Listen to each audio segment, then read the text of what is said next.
A man named Galileo Galilei was born in Pisa, Italy on February 15, 1564. Galileo is known for being an astronomer, as well as a physicist, mathematician, and a natural philosopher, and he is also known for combating the Catholic Church on the popularly adopted view of heliocentrism. But I'm getting ahead of myself. Let's start from the beginning. He was the son of a wool merchant and the oldest of 6 children.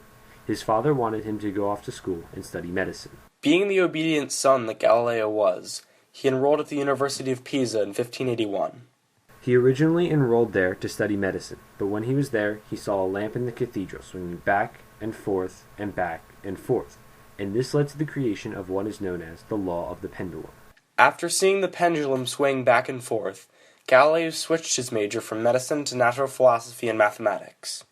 From then, Galileo went on to develop a scientific method in which one conducts an experiment to test a hypothesis, rather than think about something like Aristotle did. In the early 1600s, Galileo heard about a Dutch eyeglass maker who created a spyglass.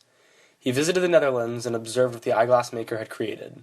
In efforts to mimic this, Galileo created a telescope, originally with 10 times zoom, and then he later developed a telescope with 32 times zoom, and from then on, he started to observe the night sky.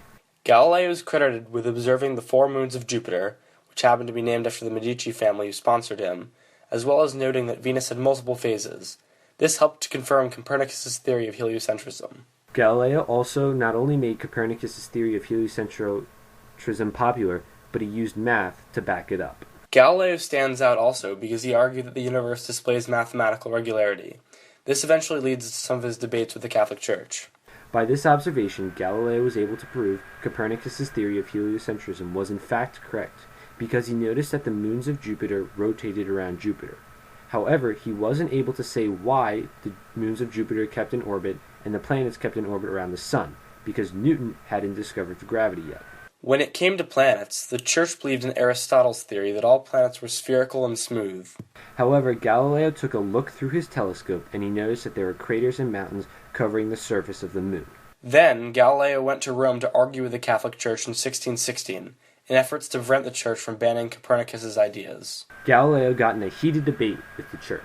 The Church argued that the ideas of heliocentrism didn't agree with the idea of Aristotle that the Earth was at the center of the universe. In 1632, Galileo was sent on trial, and in 1633 he was found guilty of heresy, and he was required to condemn his views, which he did not do, and he also had to be placed under house arrest for the remainder of his life. Galileo was belligerent with the Church and knew he didn't have to recant. Even after he was convicted, he still continued to argue for the heliocentric model.